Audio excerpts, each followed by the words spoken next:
Welcome to the Country Hipster Podcast. My name is Paul. I am the Country Hipster. That music you just heard was none other than the Unholy Four and their mega fucking hit song, Dirty Knife. Listen to the Unholy Four on Bandcamp, Spotify, Apple Music, YouTube, and wherever you can find the Unholy Four. Also follow them on Instagram. So tomorrow is Valentine's Day. Happy Valentine's Day, which means that podcast-specific promo code for the month of February is LOVE, L-O-V-E.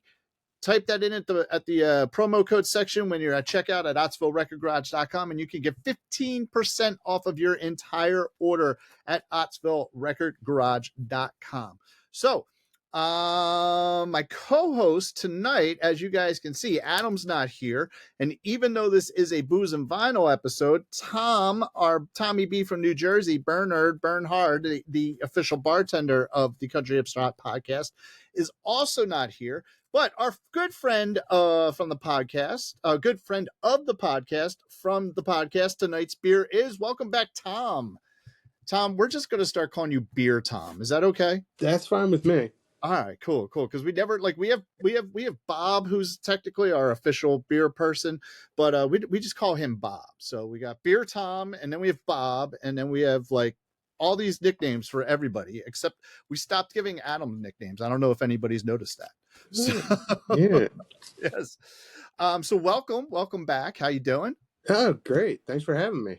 Good. Yeah, no, thank you. Thank you for coming on. So real quick, guys, I did mention this is a Booze and Vinyl episode. This we are talking tonight about the Sex Pistols, Never Mind the Bullocks. So that is featured in Booze and Vinyl Volume 2 by Andre Darlington and Tanaya Darlington. And with that, so when we were setting up season 2, basically to give Tom, bartender Tom, the country heartthrob, a stake in the Big D. Do you know what the Big D is? Don't you, Tom? Yeah.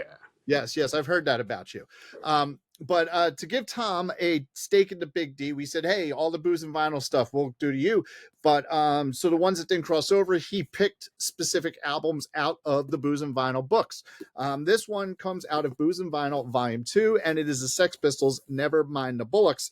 So I'm going to get into a little bit. We're not actually making the drinks here tonight, but I still want to talk about it. I still want to talk about the great books that these are: Booze and Vinyl Volume 2, Booze and Vinyl Christmas, as well as the game Booze and Vinyl. All of this is available at andredarlington.com. You can look at his books and find out where to pick them up, or pick up the link from the website. So we got two drinks here. Tom, you're going to have to tell me your opinions on this. So for side A of this, the genre would be punk rock. This was released on Virgin Records, and according to the book, the When You Spin This is Snow Pants or No Pants Party, which is interesting. Have you ever been to a snow pants party? No. Yeah. Have you been to a no pants party? No. I've been to them in private, but I don't think I've ever been to one with other people around. I've had a snow pants beer, but okay. Yeah. Okay, cool. Yeah. So, generally, if you were to do this at a snow pants or no pants party, they say it's better to come in fishnets, cutoffs, or briefs. So you're not completely pantsless, I suppose. Mm-hmm. But the first drink for side A would be God Save the Cream. And this album cries for an epic snowball fight, followed by frothy cocktails around the fire. That sounds kind of wholesome for a punk album. After all, if you're at a snow pants or no pants party, some folks are going to get a little bit cold down below, understandably. This minty frothy delight is ... God Save the Queen. So this drink would be an ounce and a half of brandy, a half ounce of Fernet Branca, I think I'm saying that right, half ounce of simple syrup, an ounce of heavy cream, and a fresh mint leaf for garnish. You shake the brandy, Fernet Branch, simple syrup, and cream vigorously with ice and strain it into a teacup or mug, garnish with the mint leaf. So how are your feelings on brandy? Mostly it was hey, you're sick. Have some brandy. That right? Will clear it up. I never really drank it recreationally. Yeah. I know my wife Katie likes to put it in the eggnog. She get, I think we have like a bottle of Christian Brothers around to put it in the eggnog. I've never been a huge fan of brandy. I keep saying brownie. I mean brandy. And I don't mean Moesha. And I don't know what Fernet Branca is. Do you have any idea what that is? No, No, no. no clue, no clue. But I will tell you, this sounds like it'd be one of those drinks that, like, if you are like outside, like by a fire pit or something, it probably warms you up a little bit. Now the second drink, and I think I'm gonna want to do here for side B at some point, maybe between season 2 and season 3, before we get into season 3, and we'll have some bonus stuff because there is going to be a little bit of a layoff. Um, Maybe we go back and I think I want to revisit some of the drinks we haven't been able to make, and this would be one of them. It's called Get Pissed, and in parentheses, quick, which I think this would do it. Now that you've had your frothy Chi-Chi drink for side A, it is time for a simple cocktail to round out this album with a how. Drink and repeat. And I think I could drink a lot of these. How do you feel about Snake Bites, the drink, like the stout and the cider? Haven't really had it. I had one. They're pretty good. They're pretty easy going down. I think the one that Tom made me had it was probably Guinness and Magners, and I love both of those. So this drink here is an ounce of whiskey, 4 ounces of hard cider chilled, and 4 ounces of stout chilled. Combine all the ingredients in a pint glass. I think with the right whiskey and the right cider and whatnot, and I think stouts are generally pretty standard across the board. I think that would actually go really well. Like if you got, especially the right kind of whiskey, like knowing me, I'd probably use an Irish whiskey. But I generally tend when I pick, I know like a lot of people are all about Jameson, and I don't mind Jameson, but I'm more of a Tully-Mordew guy. I think Tully's a little smoother, goes down a little easier. So I'd probably do a snake bite with a shot of Tully in it and just drink that all night, and I'd probably get pissed pretty quickly. Sounds like it. Yep. So go check out Booze and Vinyl Volume 2. This is on page 18 about the Sex Pistols. Never mind the Bullocks. Where the Sex Pistols. Oh, here's the Sex Pistols, not where the Sex Pistols. And check out everything Andre Darlington at andredarlington.com. Booze and Vinyl and Booze and Vinyl 2 are authored by Andre Darlington and Tanaya Darlington. And that is our book review of Booze and Vinyl Volume 2. And it is a book review. Please don't sue me. So as I mentioned, tomorrow is Valentine's Day. So any special plans for Valentine's Day, Tom? Not really. We usually take it pretty easy. Just go out somewhere nice to eat around Valentine's Day, because places are just way too crowded. Yep. On Valentine's Day. Sometimes we'll do like brunch that weekend. Keep away from the actual day for the going out, but do something special around that. Yeah. Do you do like flowers or gifts or anything, or is it just kind of like it's just another day? No. The flowers, the chocolate heart, and for me, usually I'm receiving some sort of chocolate beer. Okay. Little Reese's. Nice. Yeah, so there's a little bit on that day, but then the going out for anything special is around the day. Nice. And since you mentioned a chocolate beer, I think that's a really nice segue to talk about a beer that you've never had, correct? Well, I did try it just so I would know what I was talking about, because I wasn't coming into this saying, I didn't want to like open it up and be like, oh God, boy, I made a mistake telling you to pick this up. So that's kind of the best though when you make those mistakes. Trust me, I've made those mistakes. Yeah, but it would be like that, like when Adam doesn't listen to an album when he comes to do the show.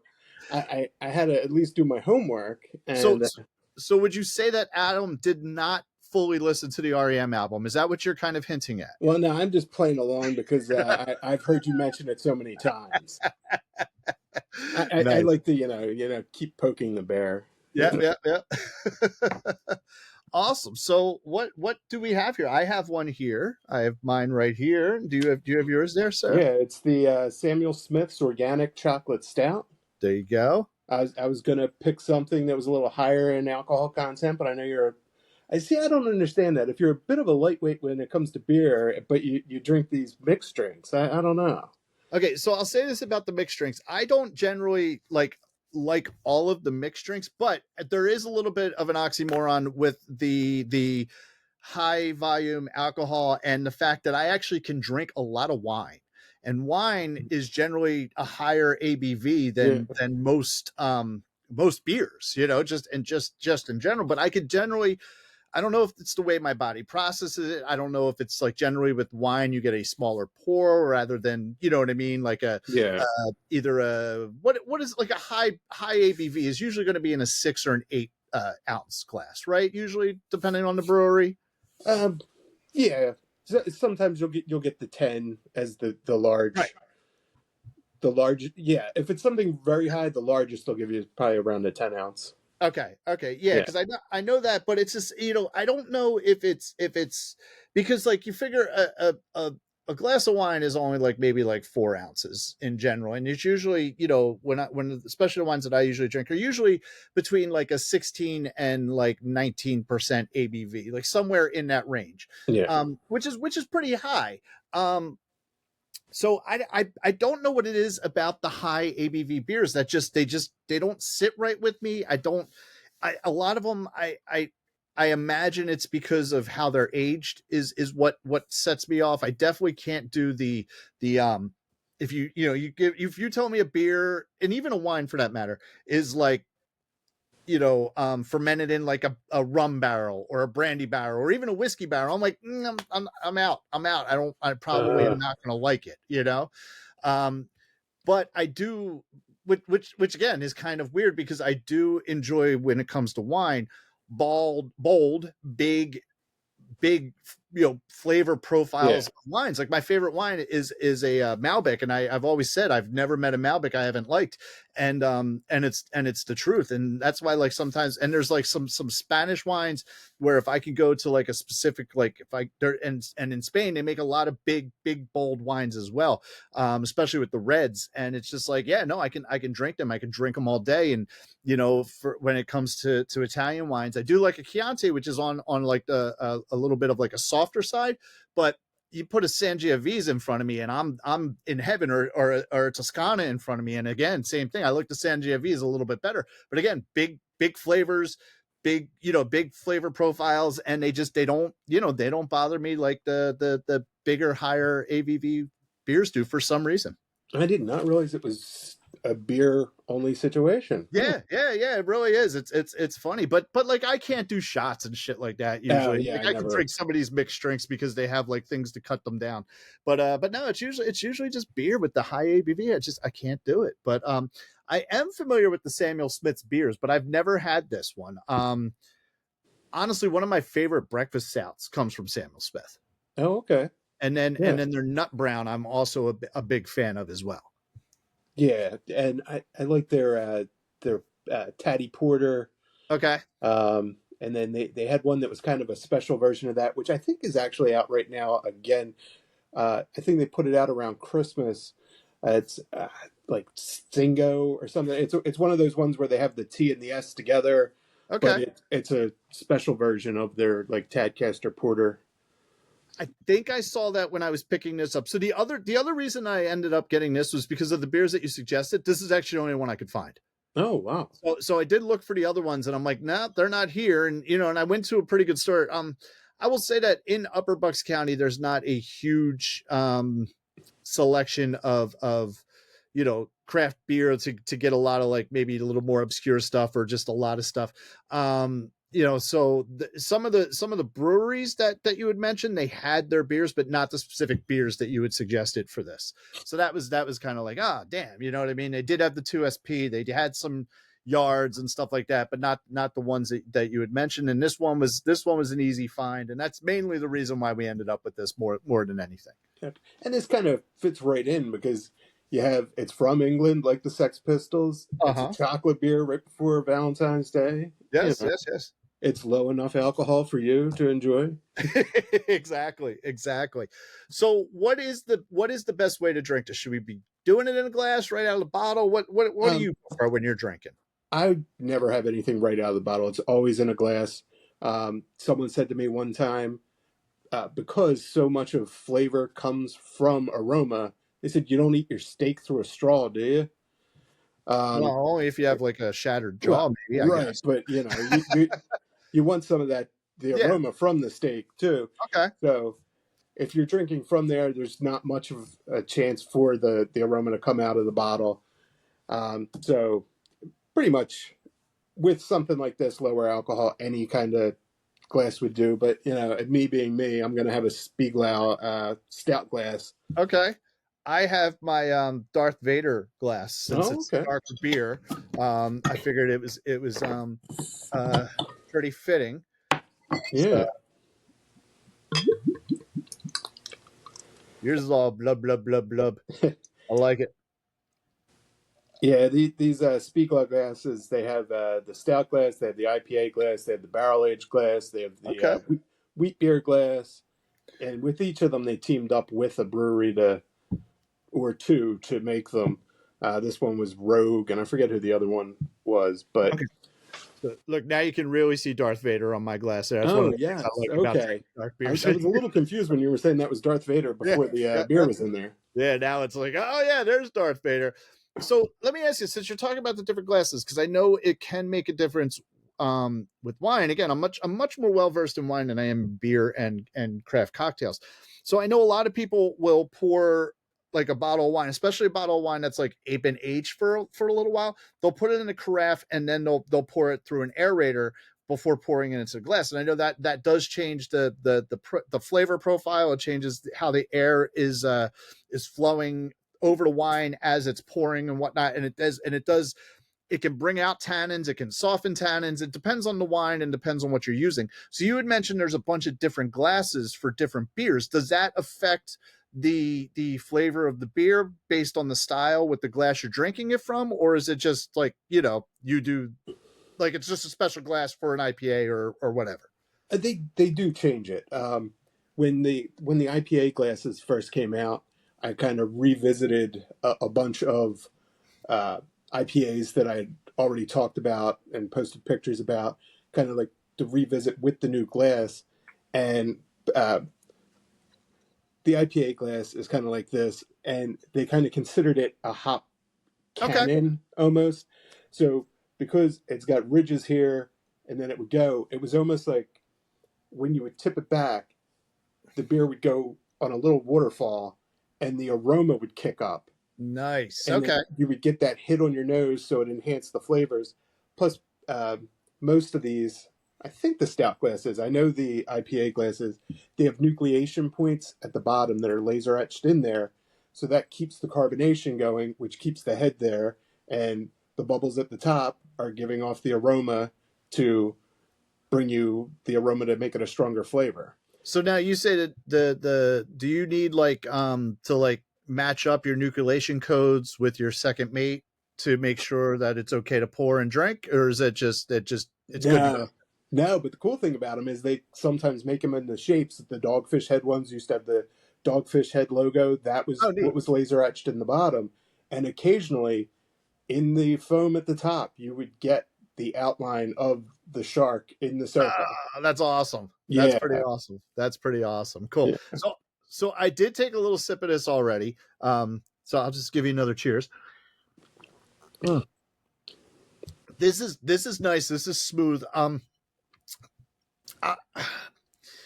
it almost has, like, for me, almost has that like syrupy chocolate on the back end, but like it really works. I generally have stayed away from chocolate stouts. Even like, like I know Yingling does their Hershey's chocolate porter, which like is okay. Like I could drink like half of one and be like, and then there's a chocolate porter by Trogs that Adam's all about, but like I didn't like that one at all. So I'm guessing because it's a stout and not a porter, I'm liking this a little bit more. Does that make sense? It might be that just what they're using too, because I think they're using organic cocoa Mm-hmm. versus someone that might be using. Well, actually, you know what? It's the organic cocoa, but then they're also using uh, chocolate malt. Okay. So, Oh, okay. so the chocolate malt is um, basically malts like coffee. The darker the roast, the Uh-huh. different flavors that come out. So if you roast it lightly, some caramel notes are going to come out. You roast it a little more, some chocolate notes are going to come out. You roast it a little more, then you get the roasted burnt kind of stuff that's going on in like some of your more English style imperial stouts, Okay. which might be like you said, the oatmeal stout from them might have more of a heavy roast to it. Gotcha. And a lot of times places get away from that now with using malts that just add the color instead of all the flavor. Not always, but Right. They really got popular when black IPAs were trying to still taste like IPAs but look dark. So they add a lot of color. I think it's like Carafa 3 or something is the malt. So it would add a lot of color without adding all that roast flavor, so that you weren't getting bitter hops and bitter roast, Right. like dark Okay. chocolate and grapefruit juice at the same time. Nice. Yeah, that could be a little bit like, huh? What are you doing there? So, Yeah, what are your thoughts on this beer? I think it's a nice level of chocolate. I kind of put this into the class sort of where the Yingling one falls, where it's chocolate, but it's not one of those dessert beers. Right. Like this, I think would still pair well with something that was chocolate. Mm-hmm. Like you wouldn't want to overdo it, but a lot of the bigger chocolate stouts are almost desserts unto themselves, Yes. where they wouldn't even pair well with something that's chocolate. It would almost be more of a, okay, I have this crazy chocolate beer. I'm having this with cheesecake that has like blueberry cheesecake or Yes. something like that. Yep. Yeah, so this kind of falls into it's chocolate, but nothing too crazy. It still tastes like a beer too. It's not, hey, I'm drinking chocolate syrup. Yeah. Which So, yep. So for me, like, and it's mentioned, and it's funny you mentioned like the desserts and stuff. Like, I think if you paired this with like a nice like fucking creme brulee at like the end of your meal, you do this beer with when it has the caramelized sugar on top, and you break that, you take a little bit of that and take a sip of the beer. I think that would really enhance the flavors in both of them. Especially the vanilla and the creme brulee. I think this would pull more vanilla and more sweetness out of the creme brulee, and probably from the beer as well. I think it'd be a nice match. yeah, because it's not too far away from like a mocha coffee either. It's not like this. It tastes like it's a coffee beer, but Mm-hmm. some of those same roast qualities from the coffee with the chocolate, almost on that level. And coffee and dessert are always lovely together. Absolutely. No, this is a good one. This is definitely a good one. Like I said, I've never had this one, and I'm glad that we both got to try something that we've never had. So which is probably not easy for you. For me, it's probably like, oh yeah, here's this beer. I'm like, I haven't even fucking heard of it. But like you, your stuff, it's you're much more well versed in beers than I am. Yeah, like at the office, a lot of people will get me beer for Christmas, and I remember just this past one, it would be like, "Oh, have you had this one before?" And it's like, "Yeah, but thank you." Yep. And they look disappointed, and I'm like, "Oh, I'm just being honest. I have tried it. Do you want me to lie to you? Like, I'm not saying I don't like it." Yeah, right. No, that's cool. Also, it's like it's almost kind of like sometimes like buying records for someone. Like if you have someone who has like an extensive record collection, unless you sit there and like go through all their stuff, how do you buy records for them? How do you know what I mean? Unless they specifically tell you what they want or what they're looking for. Like if you want to surprise somebody, it's not really easy to do if they have a pretty extensive collection, especially if they have an eclectic collection. Like for instance, like a friend of the podcast, Nick, who's been on some episodes, most recently the Pink Floyd Animals. If I wanted to buy him a record, I couldn't. I would just be like, Nick, is there anything coming out that you want? And I would just have him tell me, because like he just has so much stuff and just so many different records. You can't just be like, I'm going to surprise you with this, because chances are he has it or it's already on his radar. So I imagine it's probably the same way trying to buy beer for you. Yeah, I do try and give out the information of, yeah, and I will always be happy with this. So, Yeah. like, if it arrives one time, it's like, now, whether I have this at home or not, this always makes a good gift. Yes. Like, Delaware, one of their breweries, Big Oyster, they have a Noirette Blue, which is a Belgian triple. And this sounds like it shouldn't work, but with blueberry and black tea. Oh, interesting. Yeah, so the Noirette Blue, the black and blue, So it's Okay. the blueberry. To me, it's the best beer made in Delaware, and I'm always glad to have some of that home. Almost like it's not like Mad Elf, but if you like Mad Elf, this is almost like a more year round Okay. kind of alternative with the blueberry and the black tea. It's not heavy on the tea. It's just, you pick up some of those tannins from the Uh-huh. tea with a little bit of the sweetness from the blueberry. Yeah. Very cool. Very cool. Very cool. So I am going to ask you to move your bottle to the left. Oh, sure. I just Right in realized your that. face. There you go. That way we can see your beautiful face. I do so much to cover it up, though. I know. No, it's all good. It's all good. I should do more to cover it up. Let me tell you. I've been thinking that. No, this is great. This is great. Make sure you check out tonight's beer is on Instagram. Do you have a website? I think we talked about this before. No, mostly Instagram. Instagram, yeah.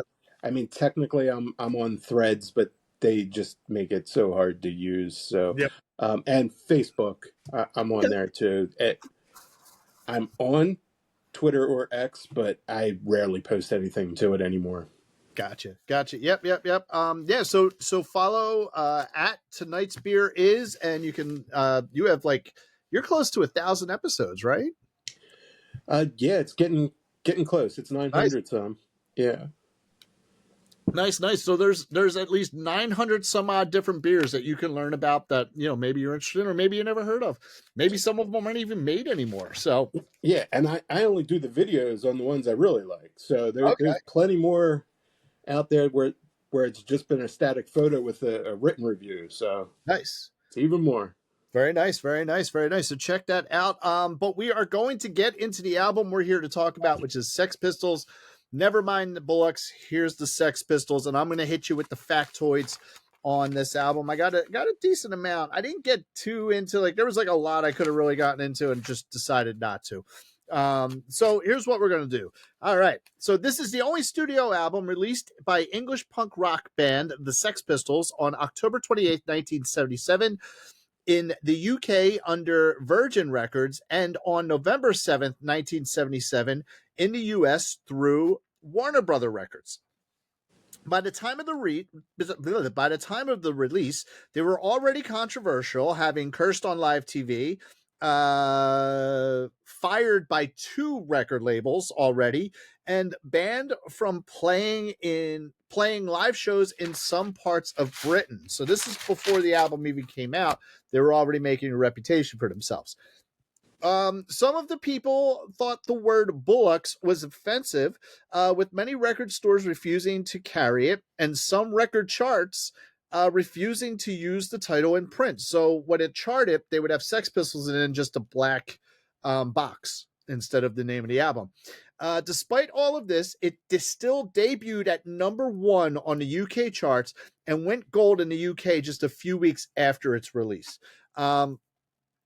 In 1987, Rolling Stone magazine had the album listed as the second best of the previous 20 years and the first best of the previous 20 years, just to give you an idea of where they ranked it in 1987.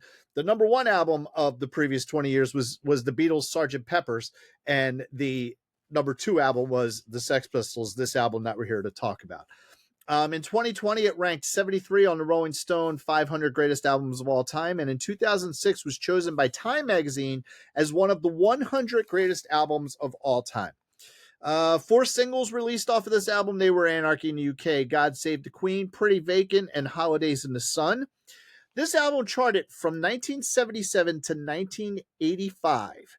And its peak position in the UK was #1, and in the US Billboard 200, it topped out at 106. So somewhere in that, an 8-year range, it topped out at 106 in the Billboard 200.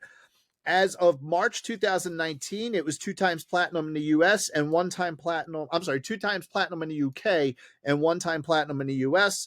It has sold, as of 2019, close to 2 million copies worldwide, and has likely exceeded that by this point. So before we get totally into the album here, Tom, I have some questions for you. Okay. We really didn't get into too much of this the last time you were on.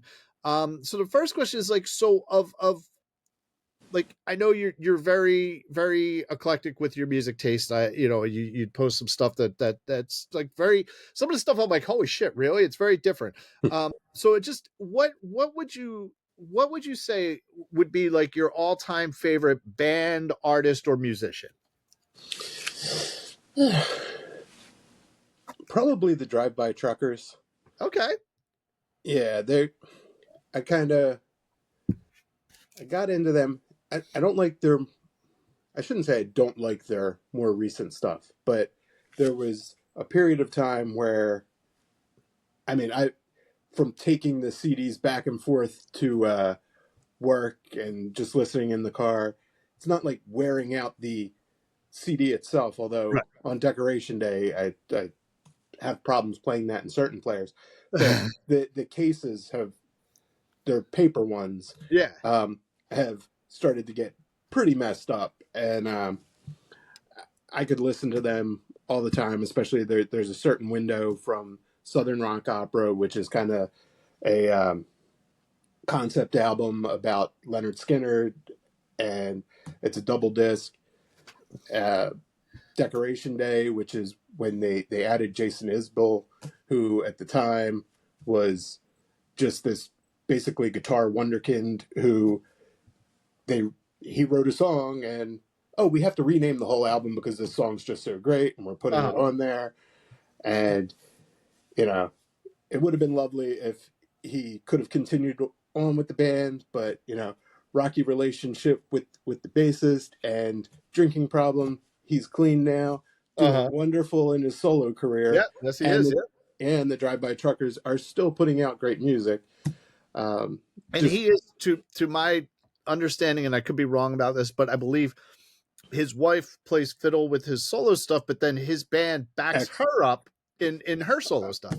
No, not anymore. They broke up last year. Oh, yeah. There was the big HBO documentary, and if you watched it, you were kind of going, "Is this gonna last?" Okay. Yeah. So there was a big breakup, but she did. Yes, she did play with. I can't think of what his. His backing band. But yeah, Amanda Pearl Shires. She's a wonderful fiddle player. I actually saw them both play. I forget if she opened up for him or he opened up for her, but small show, and it was great. Nice, beautiful voice. She has a beautiful voice too. So yeah. All right, cool. So what kind of music would you say like you probably lean towards the most overall? Like, I guess genre or style. Is there anything that like you're like a little more drawn to than others? I mean, alt country has become more kind of where I lean these days, but it was always, it kind of progressed from like hair metal into grunge into a little bit of new metal, and then little underground hip hop, and like the whole backpacker stuff, like Merce, Sage Francis, Atmosphere. I had a coworker that was always talking about that stuff. I'm like, nah, I don't listen to rap, and he was like, no, you like these guys. Yeah. But then just alt rock in general, like stuff like TV on the Radio, Mars Volta. I do always like going back. People say like, oh, it's what you liked in high school, but it was kind of more the early 2000s where I started like really opening up to other genres. It's really just kind of a blender of everything. And then when it comes to Christmas music, that kind of even branched me out further because I'm just obsessed with collecting Christmas music. Okay. So a lot of times they were bands that I would never listen to other than if they had a Christmas album. Nice. So then that even started branching me out into more genres, like a little more big band type, more like modern takes on big band. But yeah, cool. It really is a mix of everything. Nice. So I've just I got a couple more questions for you before we really get into the album, but I have just switched up to the 21st Amendment Pale Ale, crisp pale ale here. One of my actually probably my all-time favorite beer comes from 21st Amendment Brewery, and that is Hell or High Watermelon. So that Oh, is like, I fucking love that beer. I know a lot of people don't. Like, they're like, oh, I don't like that fruity beer, man. And I wait every summer when that comes out. I am on it as soon as it comes out, and then like if I'm lucky enough to find a case left over in the winter, I usually pick it up. So yeah, so I'm switching up. I haven't had this yet, so I'm very interested to. I'm almost wondering if that was a beer they had a different label on before, because it looks very similar. Okay. And I think that was a pale ale. It might have been an IPA, but there Yeah. was a fairly famous home brewer who uh, I think it had his likeness on there. Oh, neat. Yeah, the label just looks so much like the color palette that the other one had. Okay. So I'm curious. Cool. It's very interesting. Very citrusy. Almost like New England IPA-ish, hazy IPA-ish, sort of like it almost tastes more like a really light IPA than I would consider a pale ale. But it also has, like, instead of the citrus, has more of like a like almost like a green apple bite to it. Oh, It's interesting. I like it. But anyway, back to music. So you were on the Ramones episode, right? Now we're doing the yeah. Sex Pistols. So like, what are are you a punk rocker at heart? Like, what are your overall feelings on punk rock? Oh, yeah. I didn't mention punk as being one of the things, but it's kind of like it does always seem to come back a little bit to Mm-hmm. punk. Um, I guess with Sex Pistols, it was in college. Actually, a guy we went to high school with, Mike McCourt. Okay. He was really into the Sex Pistols and really into Bad Religion, and I have to thank him for introducing me. And not that I hadn't heard of the Sex Right. Pistols, Right. but I believe he and his friends would actually go to Nancy's grave occasionally. Well, it's funny. It's Um, funny you mention it because when I first moved in with my now wife Katie, the place we lived was across the street from the cemetery where Nancy Spungen is buried. oh, Never went okay. looking for a grave. We never did go out. I never, was like never ventured to that, but I have like taken walks through that cemetery. But yeah, we lived for about a year. I lived across the street from Nancy Spongeon's grave. So Okay. yeah, Yeah. yeah. Yeah. He was into it. He had the queen on the back with the safety pin through his Oh, okay. backpack, and Nancy Spungen. oh yes. Yeah, yeah. Oh, And yep. Yeah, he got me into them, and then Bad Religion helped me through a very, very tough time when I was in a job where things were not going well, and I did not have much control, and Bad Religion was there, and just everything on the album was kind of like, yeah, okay.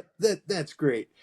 Um, the whole anarchy thing is a wonderful thing, but even in college, we were all like, yeah, that would really suck if it were real, because we could do what we want, but then people could do whatever they want to us and our family. So yeah, probably not a great thing, but like Yeah, good music. yeah. So what are some of your favorite punk bands then? Uh, well, Bad Religion, the Ramones, Mm-hmm. some of the lesser known ones like Ruth, um, Wax, and then of course your Offspring, Green Day. Although Green Day, I kind of come and go on them. Mm-hmm. Yeah, Offspring I followed for quite a while. Okay. Yeah, I wish I could have thought of some more, but That's Deadline day at work today. Sometimes I'm brain dead after a deadline day. I understand. Yeah, so like for me, it's definitely the Ramones, the Sex Pistols. I got a Dead Milkmen t-shirt on. Probably one of my all-time favorite punk bands is the Dead Milkmen. And then I'll get into, like the Subhumans. And there were a lot of like in like the late like mid 90s, like early 2000s, there's a lot of really cool like punk bands in Philly. Like there was this band that like I used to love going to see called Invid, who was in the Philly area. They were fucking great. And Random Children was another great one. And then like with me, punk is not just necessarily about a style of music, it's about an attitude, which is why like I'm drawn to artists like Elvis Costello and Frank Turner and even Skinny Lister, because they have that punk rock sensibility and that punk rock like, you know, sense of like morality, and that's like some of the stuff that I really enjoy about them and those bands. And you know, like I can tell you that like I like even some of the other stuff that's coming up when it veers into ska. Like I like the Interrupters, I like Mesoskopheles, like I'm not afraid to like say like ska and punk go together, and then I love both of those things. And you know, so for me, punk's pretty important, and really helped me learn how to like play guitar and play in front of people and be in front of an audience. And you know, I think that's what, you know, it's kind of what I love about this album too, which what like made me wonder. So when you got the list of albums for season two, you were one of the people privy to the list ahead of time to see what, you know, what we could work out with getting you on. What drew you to this album? Well, it was one that I definitely knew I owned, so it was going to be easy because I don't really do any sort of streaming.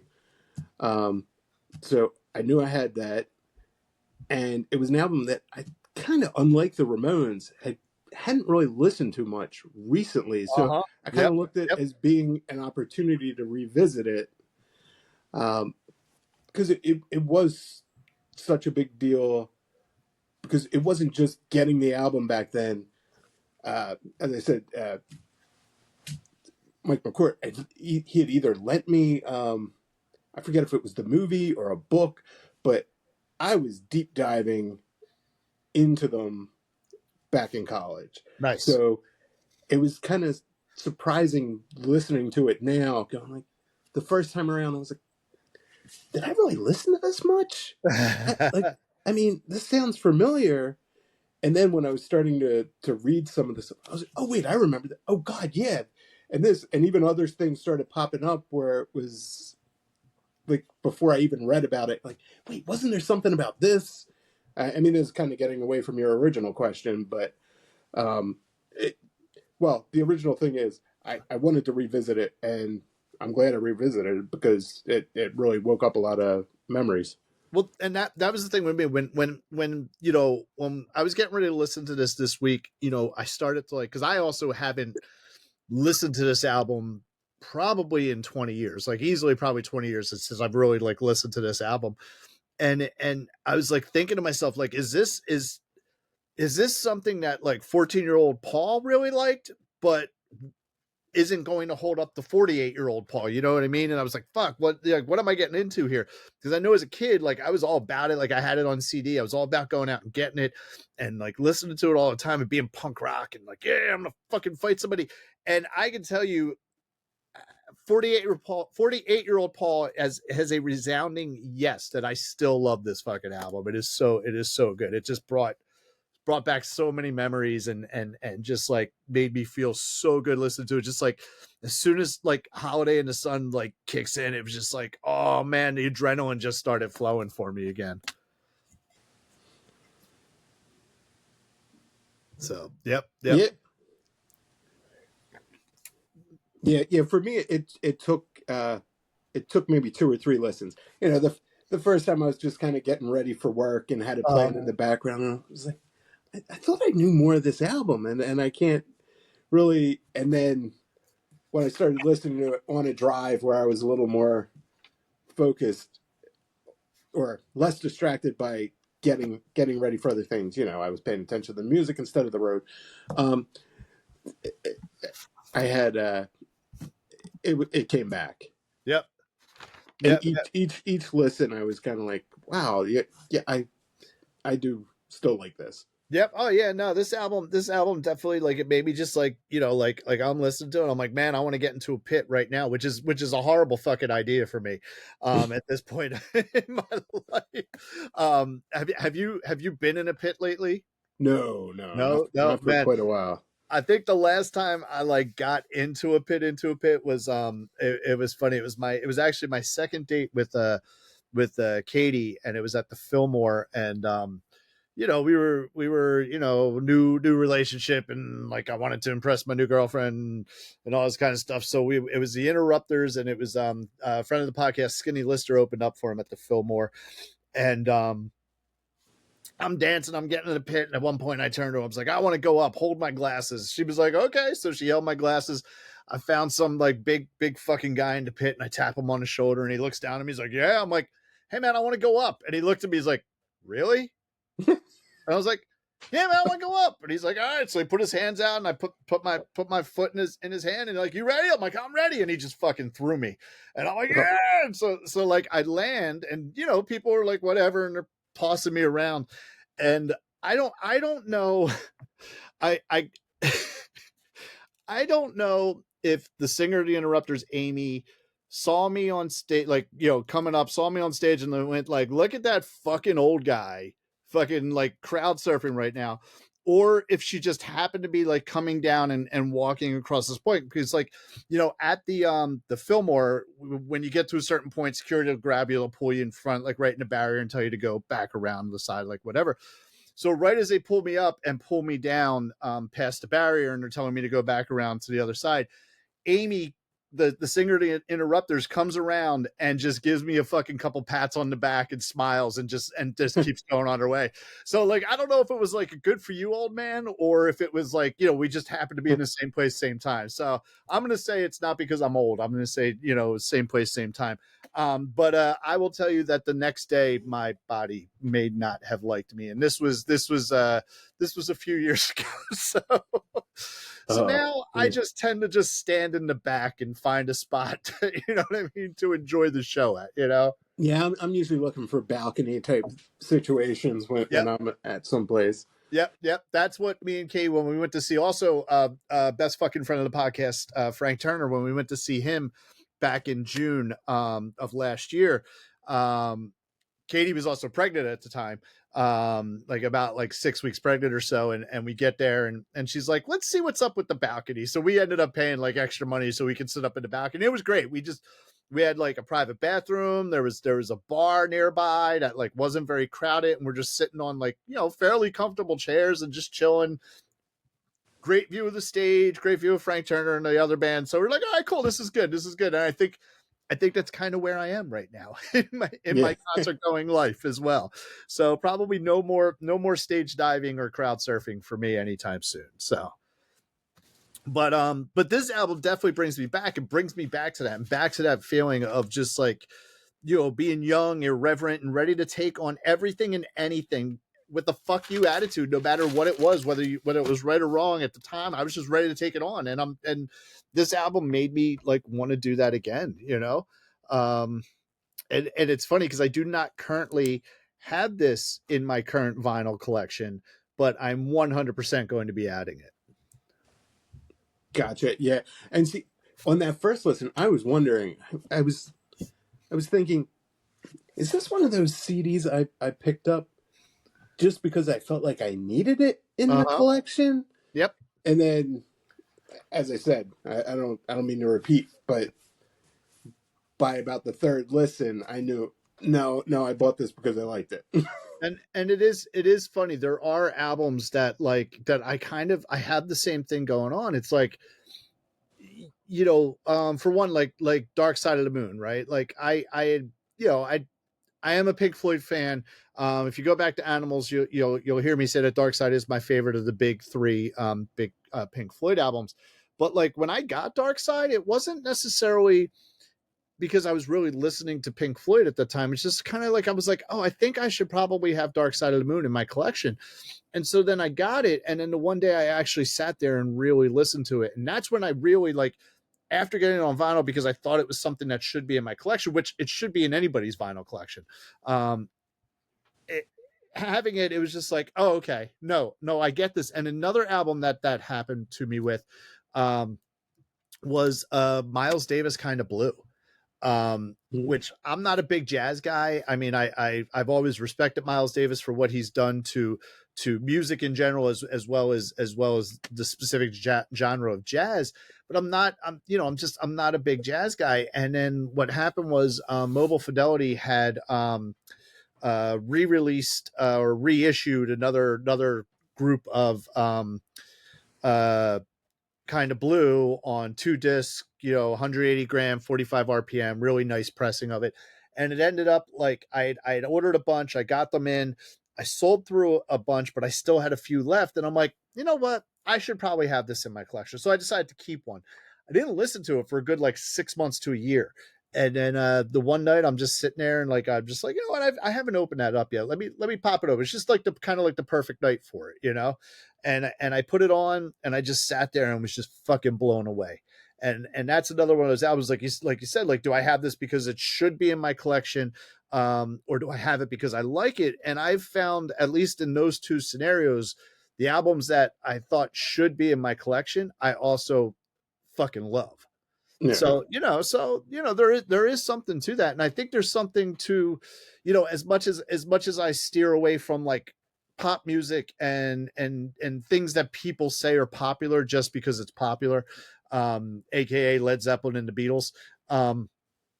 There is something to be said about popular music and something that sells millions of copies and reaches that many people, and in some cases is a defining group or album in music. There is something to that, whether you're just like, oh, like, well, I only like B-side underground bullshit. Well, yeah, you like B-side underground bullshit that much because you've heard this stuff that are the A-sides popular hits and the popular albums. So sometimes it just makes sense to pick up that album that people tell you should pick up this album. Whether you're familiar with it or not. That's how I look at it.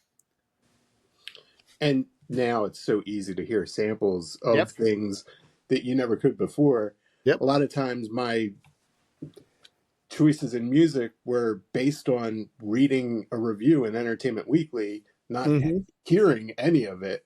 Yep. And just because I wanted to go to Best Buy when it was on sale the first week for $9.99. So I couldn't wait till there was some sort of sample out on the album. It was just, I need to find out what's coming out that Tuesday, and what does this person have to say about it? And okay, I think I'll like that. And now it's just so much easier to not make mistakes and listen to the samples ahead of time. I tell you what, I miss new release Tuesdays. A few years ago, they switched the new release dates from Tuesdays to Fridays. Yeah. And I don't know, man. I think there's something about the Tuesday of getting something and being able to listen to it the whole week through. And, it's just a couple days, but I miss release dates and new music coming out on Tuesdays rather than waiting till Friday. Personally, I think it's better to do it on Tuesday. Let the movies have Friday. That's fine. I feel like it's lost. Friday, I feel everything gets lost on Friday. Exactly. I agree. But yeah, it's like, speaking of like quintessential albums and whatnot, this, in my opinion, is the quintessential punk rock album. Like this is like when you say punk rock, like, or like, if I'm going to be like, well, I'm going to buy a punk rock album, but I don't know anything about punk rock, fucking buy this album. This is the one you should get. What do you got there? What do you got? I got Allagash Ski House. This is like a winter beer they put out. It's a little bit stronger version of a wit beer or white ale, and they amp up the ginger in it, so it's got a good amount of ginger. I saw that at the store and almost picked it up for myself and decided not to. But I did see that. So I ended up going with like a mixed pack of the 21st Amendment. Gotcha. Yeah, if you like ginger, it's pretty good. I mean, I kind of like Marianne a little bit more, but ginger's not bad. So I see. I have a lemongrass saison too, so I might be putting the two of them together. And nice. Oh, but this is definitely like the quintessential punk rock album. And it embodies angst, rebellion, chaos, and gives a place for all those people who like never had a place to belong. Like now, like, punk rock and like this album can bring those people together. And I think that's basically a good thing. The songs are basic, but like good songs. They're just good, solid, like, in your face vocals. The lyrics are crude, but say necessary things that can only be said in a crude way. The music is fast and furious, and just like guitar, bass, drums, like no frills, just like bop bop bop bop, like in your face. It's great, and yeah, and what the fuck did I write here? Oh, and for like a band that like literally only put out one studio release, Yeah. that's it, one studio release of an album. Like, if you're gonna sit there and be like, I'm gonna put out one album and this is it, it's the fucking album to do, and it stands the test of time. If you go back a few episodes, that is like the same thing basically Texas Is the Reason did in the mid 90s with they put out probably one of the greatest emo albums ever, like hands down ever, one of the greatest emo albums ever made. And that was it. And and they walked on the stage that last time, and I think it was Germany or whatever, and they played, and it was an amazing show, and the whole crowd was singing their songs, and they were like, now it's time to walk away, and they did.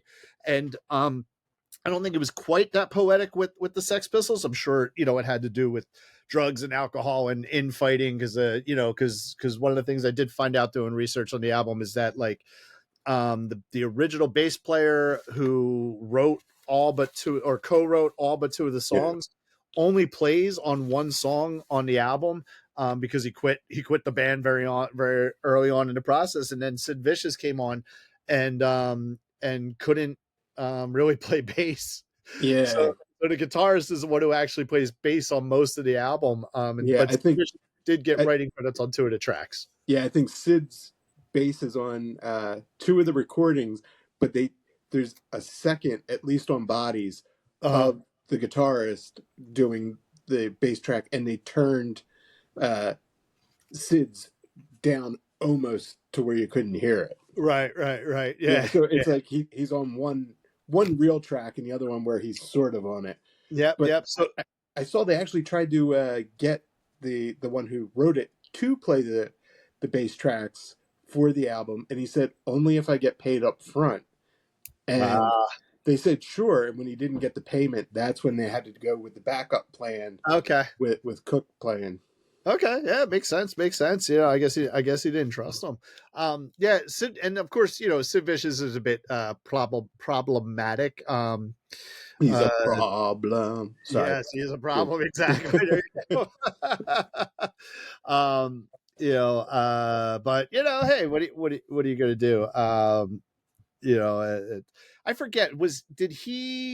Did he die before going to trial about Nancy? Yes, he did. Okay, that's what I thought. Okay, yeah. So I think she was like in the fall where they found her. He had been arrested, was out on parole, and I think he OD'd in February. Okay. Before the trial came. Right, and of course there's the movie Sid and Nancy starring Gary Oldman as Sid Vicious. Yeah. And I believe also in that movie there's a small cameo by a then unknown Courtney Love. Oh, okay. I had heard that and forgot. Yeah. Yeah, I know. So I never actually saw Sid and Nancy. I've seen parts of it. My brother Brian, he was way into it. So I've seen bits and pieces of it. So yeah, same here. I've never seen the whole thing. Yep. But any other thoughts about this album, Tom? I mean, to think about what they were doing at the time, especially with Bodies, I remember the first time listening and going, wait, did they say abortion in the song? Yep. And I mean, at the time, for that portion of the song towards the end, where it just sounds like it's shifting into another song where it's like, fuck this, fuck that. Yeah, it's like, all you fuckers, Brad. Like, nobody, I don't know what that means, but it made so much sense to me at 14. You know what I mean? And just to think, wait, people can't do that all the time now. Well, now you pretty much can. Well, but at the time when I'm saying, like, I heard it in the early 90s and thinking, wait, this was in the 70s. They couldn't do that. But they did. And to think about that in the 70s, which was definitely a much more conservative time than even the early 90s. um they did that, and still the album debuted at number 1 in the UK. Yeah. So it's just like that kind of speaks to it too, especially the UK was even at that point in the 70s was even more conservative than the US was in the 80s for sure. So Yeah, it was funny too because the last time I listened to it, I was looking at the lyrics as I listened to it and realized how many things I had wrong. Like uh-huh. I always thought that it was God Save the Queen because tourists are mean, not that they're uh money. oh no, they're And money. yeah, my rhyme was a little easier, but I was like, oh yeah, they're mean. And I Yeah. was looking, I was like, wow, that's many years that I've been mistaken on this one. And there were several of those on the album, Yeah. especially with Holiday in the Sun, which I think even before I knew it from the Sex Pistols, Skid Row had a B-sides album or EP, and Yeah. they Yeah. covered Holidays in the Sun, and Okay. that's where I really got into the song, and it was cool hearing the original. Yep. But I always had a special spot for that song because I knew it ahead of knowing the album. Cool. Good stuff. Yeah.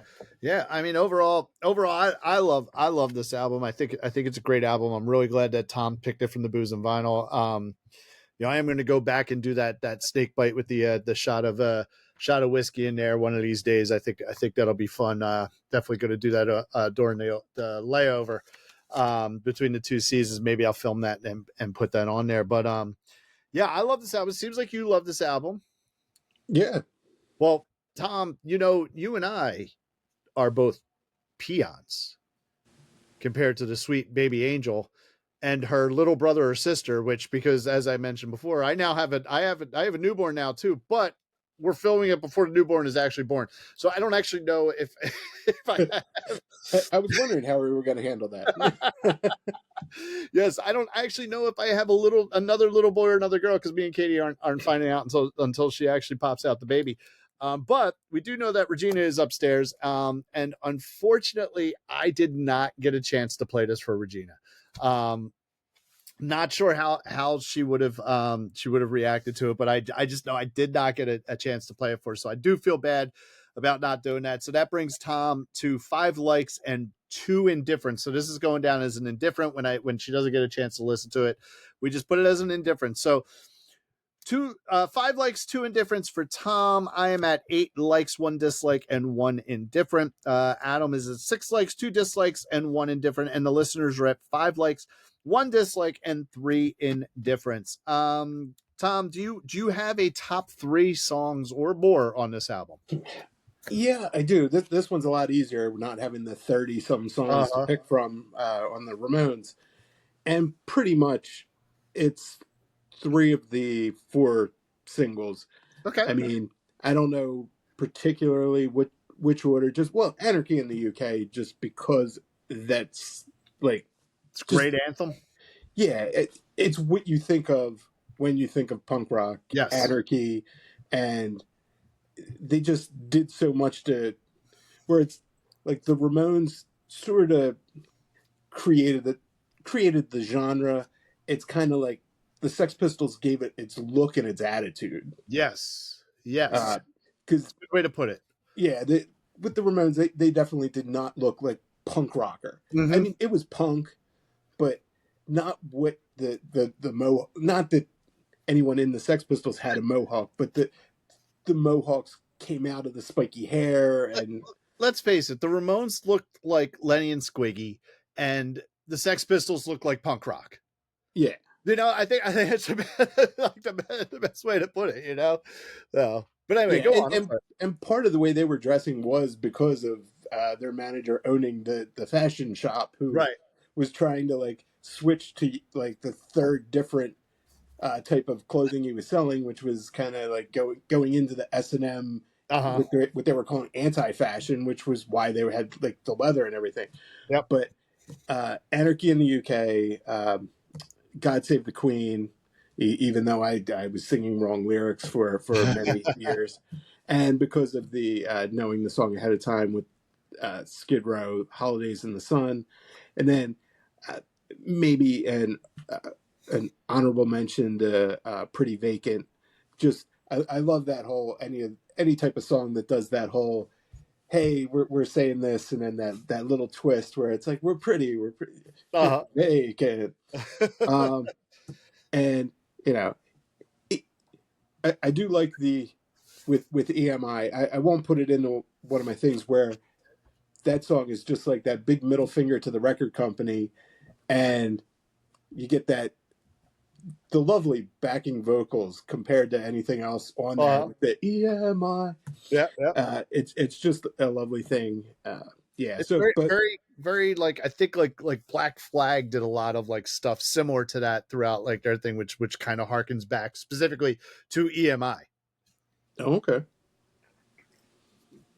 So plus EMI being one of the record labels that fired them, one of the two that fired them before the album ever came out. Yeah. Yep. Yeah. Yep. So and actually, right at the end, they say like the other one, I think, which was A&M. Yes. Yeah, at the end of the song, the last line. Yeah. So my top three are Holidays in the Sun. It's just a fucking great song.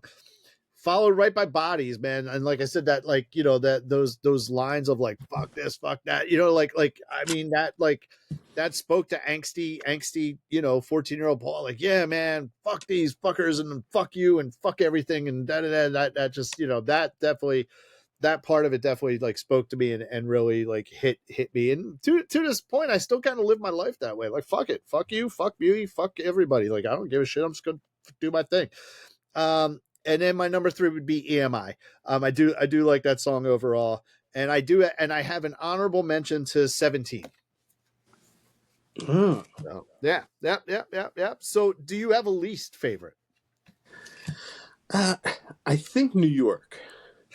We are on the same page. Yeah, going into it on the first listen, I heard Submission, and I went, "What the hell's going on?" And then the more I listened to it, it was like, no, this is that slowed down punk, almost cocky strut thing. Yep. And New York, even when reading the lyrics, I went, I still don't.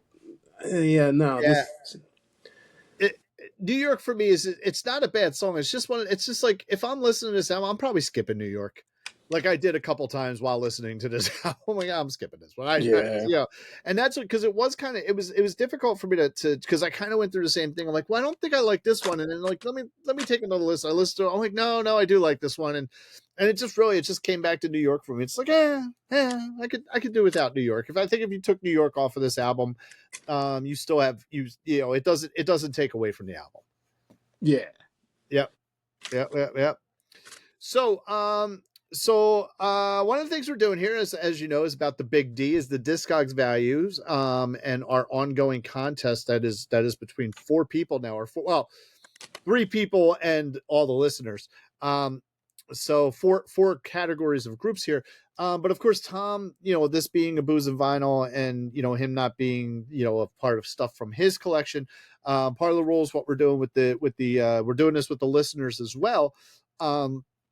Is I'm looking up on Discogs, I'm looking the album up on Discogs and finding at least 5 different pressings, and then coming up with an average, you know, very good plus value on them. So, it was cool that I was able to find what I found. I'm pretty happy with the mix that we have, because I think it would have been a disservice not only to the big D, but to the album itself, because it had such a different UK US release with the, you know, I mean, the colors of the cover are different for the UK pressings than they are the US pressings. At one point, the UK pressing had a different name, you know, when they were first talking about the album. So, you know, there's a lot of stuff to it. So basically, I did 3 US pressings and 2 UK pressings. So we're looking at a 1977 UK, a 1977 US, a 2008 US, which was a reissue, a 1982 US reissue, and a 2016 UK reissue.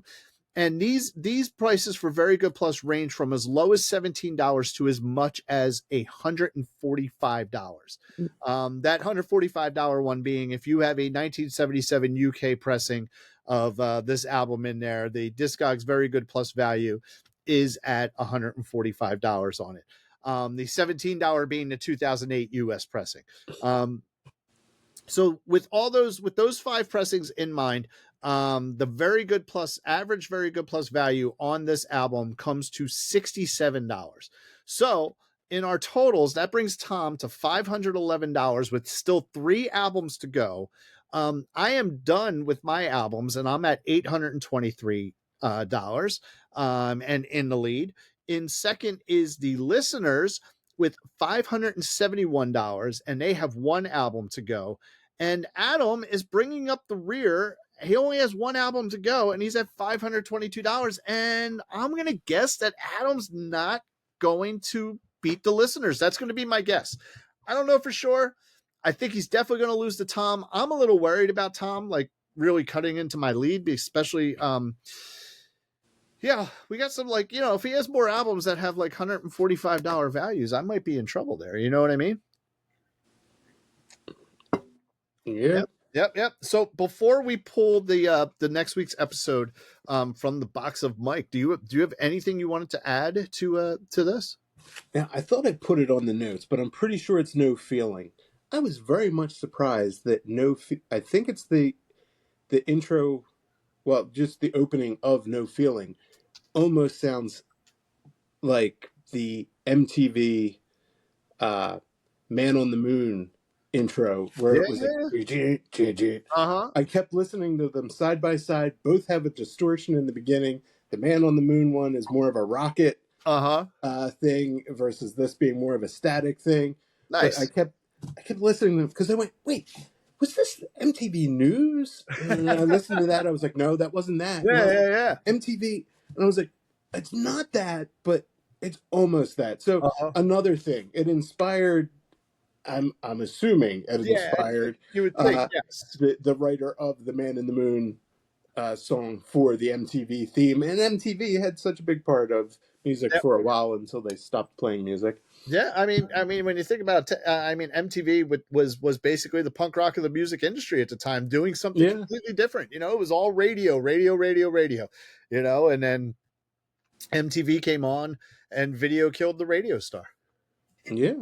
The Bungles. Yes, and the first video ever shown on MTV. Yes. Nice, good stuff. All right, so I had the box of Mike here with Michael Stripe. I'm gonna reach down deep. I'm gonna mix them all up. I want to pull it out. All right, here's the envelope here, number 24. All right, let's see what we have going on. I open envelopes in the correct way, unlike my brother. Oh, okay. So we said the listeners had 1 album to go, and this is the last listener's album. Surprise, surprise, it's a listener pick from Megan, our resident Gen Z prospector. Watch out, she's a gold digger. And I'm not looking forward to this, to be honest with you. It is Newfound Glory, From the Screen to Your Stereo Part 2. From what I understand, I could be wrong about this. I'll have to research it a little bit, but I think this album is like they do covers of movie and television theme songs or some shit like that. I think that's what it is. I don't know. I've never been a real big Newfound Glory fan in general.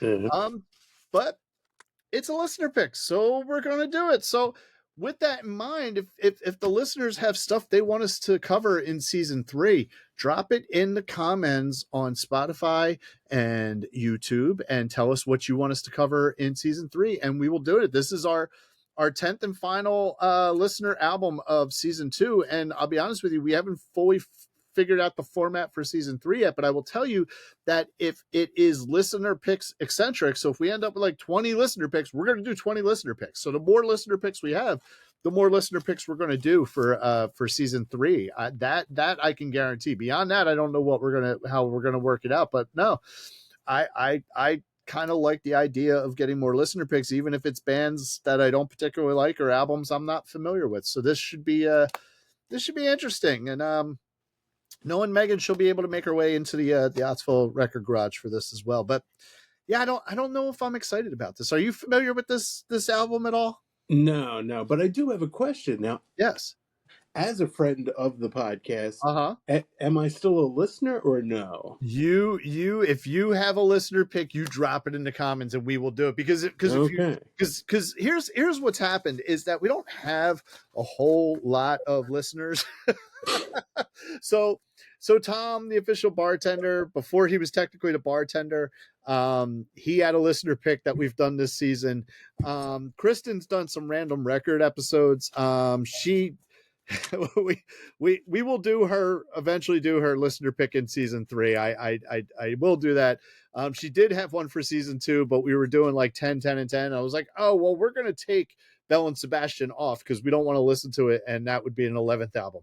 So to give it to somebody else, but Nick's been on and he's had listener picks, and, Megan is, she has a whole segment, of the Gen Z perspective, and it had 4 albums. So yes, if you have albums you want us to cover in season 3, Tom, drop them in the comments or send me an email. Okay.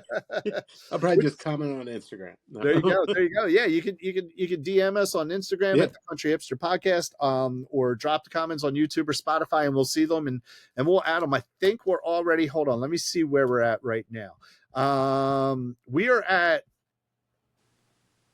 at least 3 albums. I think there might be 4 or 5 that I just don't have on the list. I know there's at least one other one that I definitely have not put on the list yet.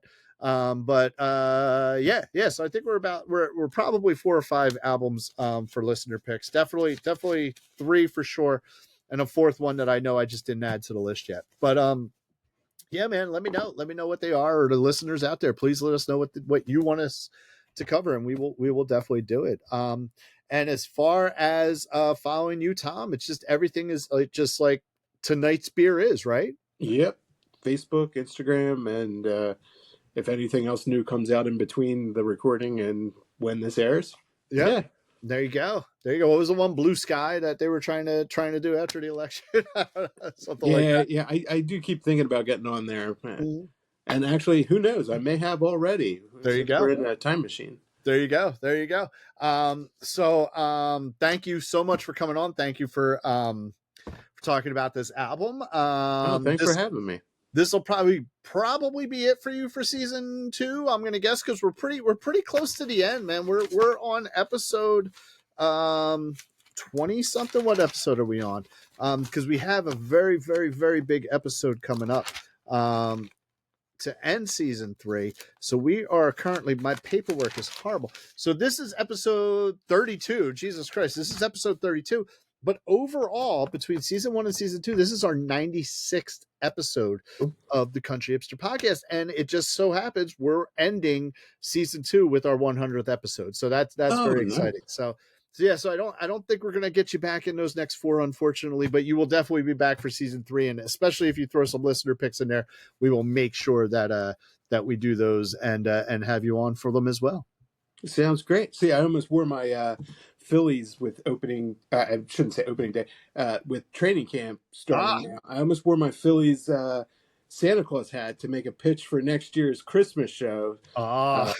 So, because all things Christmas, I'm just gonna. I think it's gonna be a running thing. Anytime I'm on, I'm just gonna be making pitches to be on the next Christmas show. Because you all said you weren't big Christmas music fans, and I am. So I deserve to be on there. Right, and Christmas beer too. So you can then. I will tell you what, Tom, if you will come up to the Ottsville Record Garage for it, we will put you on the season 3 Christmas episode. All right. Sounds like a plan. All right. You're in then. You're on, and we'll do it. I would suggest having your wife drive that day. Yeah, that sounds like a good idea. Especially if I'm bringing any Christmas beers with too.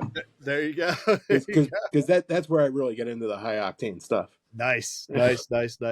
Awesome. Well, Tom, thank you so much again for coming on. And guys, go check out Tonight's Beer Is on Instagram and Facebook and everywhere else you can find Tonight's Beer Is. And not Tonight's Beer, just Tonight's Beer Is. And anything else, Tom? No, that's it. Nope. I have nothing else as well. And in that case, it is time to